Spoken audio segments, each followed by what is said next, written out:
London में बैरिस्ट्री में अव्वल आने और वजीफा जीतने वाले वो अनोखे भारतीय थे। अब तो अहमदाबाद की वरिष्ठ अदालत में बैरिस्टर पटेल की जिरह और जीतों की धूम मच गई।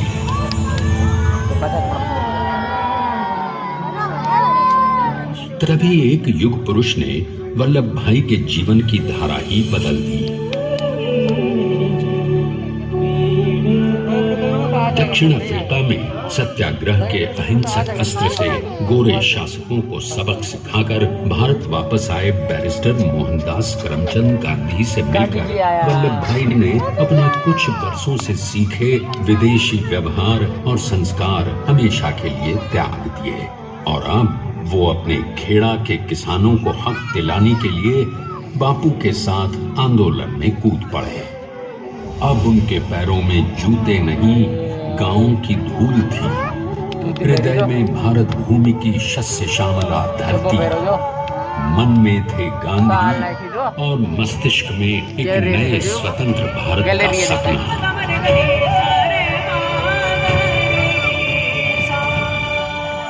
तभी बारडोली के मजबूर मजलूम किसानों की यातना का समाचार उनके पास पहुंचा। तुरंत वल्लभ भाई वहां पहुंचे और यूं शुरू हुआ भारत का सबसे बड़ा और सफल किसान आंदोलन बारडोली। वल्लभ भाई ने बारडोली के 87,000 किसानों को ऐसा अटल अडिग अचल मनोबल दिया कि अंग्रेजी सरकार हिल गई और एक बरस के बाद उनका लगान माफ कर दिया गया। अब तो पूरे देश में लोग वल्लभ भाई के नाम की कस्में खाने लगे। स्वयं महात्मा गांधी ने कहा, अब वल्लभ भाई मेरे शिष्य या साथी नहीं, सारे देश के सरदार हैं और देश को मिल गया एक अनोखा असरदार सरदार।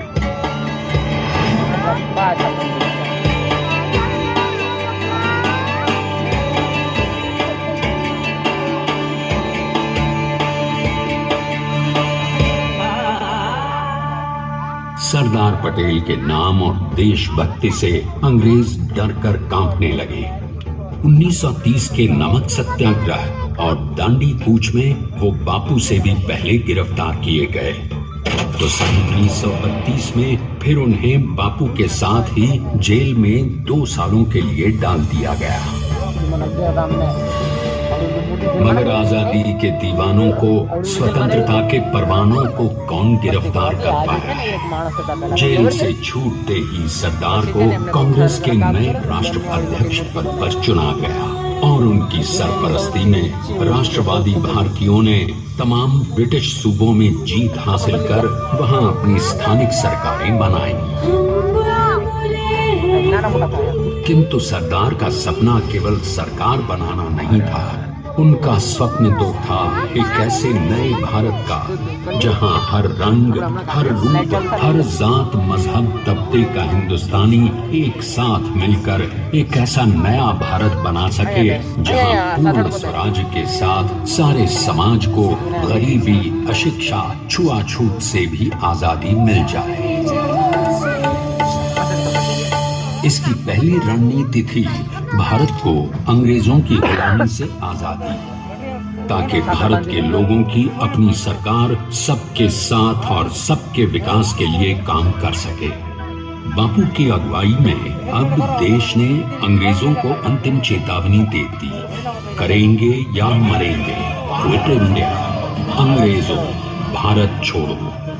बस फिर क्या था, संघर्ष की रणभेरी बची। 3 सालों के लिए सरदार पटेल को भी सत्याग्रही नेताओं के साथ जेल में ठूंस दिया गया। 2 सालों के बाद अंग्रेजों को बापू के सभी शिष्यों और साथियों को छोड़ना पड़ा।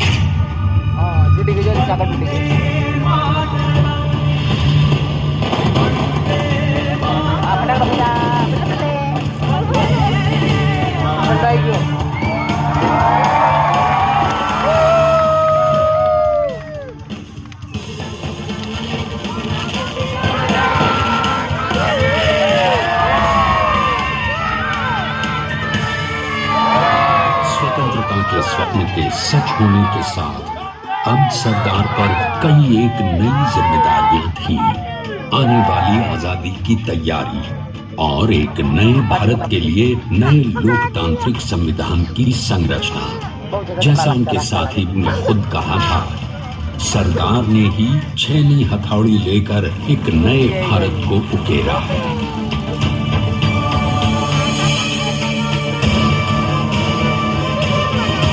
स्वाधीनता तो प्राप्त हुई, लेकिन खंडित भारत में भी उठते विभाजनवादी अंधकार को अभी दूर करना था। जब देश के खंड खंड होने का भय उत्पन्न होने लगा, तो सरदार ने निर्भय होकर खुद अपनी केंद्र सरकार और साथियों को भी चुनौती दे डाली और जम्मू कश्मीर को बचाने के लिए सारे देश का आकाश वायुयानों से भर गया। सरदार पटेल आया मोटा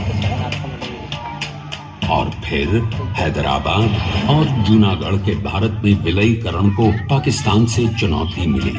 सरदार चाहते थे कि देश की एक इंच धरती अब और विभाजित नहीं होनी चाहिए। नए भारत को एक करने के लिए समझा बुझाकर मनाकर 565 रियासतों को सरदार ने अपनी सूझबूझ सदाशयता संबल से एक नए स्वतंत्र भारत का अभिन्न अंग बना दिया। हमारे इतिहास में अखंड भारत के पुरुषार्थ का ये एक महानतम अध्याय है। जैसा उन्होंने स्वयं कहा था, हमें नए धागों को पुराने ताने बाने में ऐसे पिरोना है कि एक दूसरे में गुंथ जाए और बेहतरीन बनावट वाला एक नया भारत उभर कर सामने आ सके। अंततः अपने वज्र दृढ़ संकल्प से एक नया विराट विशाल एक भारत श्रेष्ठ भारत बनाकर दिखा ही दिया सरदार ने।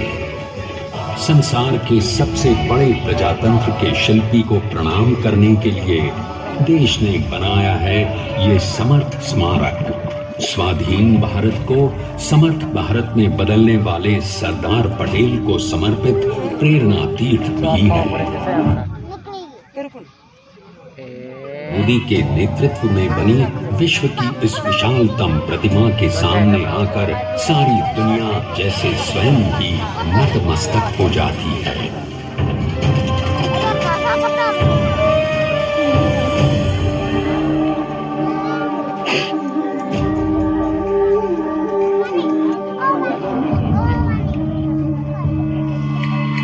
देश को बना गया अमित अटल, बना सका उसे न कोई शत्रु दल। चट्टान के समान सा पुरुष प्रबल, देश का सम्मान है पटेल, देश का सम्मान है देश का सम्मान है पटेल, देश का सम्मान है।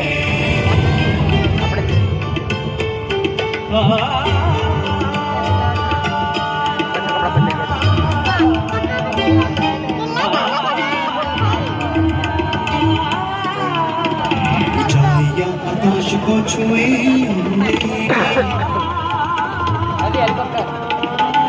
गहराइयां समुद्र के लिए कदम अधिक जमीन पर जमे हुए पटेल अपनी आन बान शान है, पटेल अपनी आन बान शान है, पटेल देश का सम्मान है।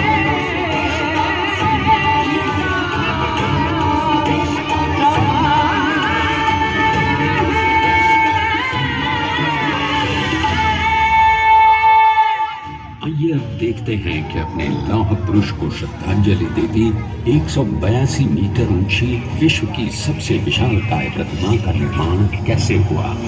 देख लो।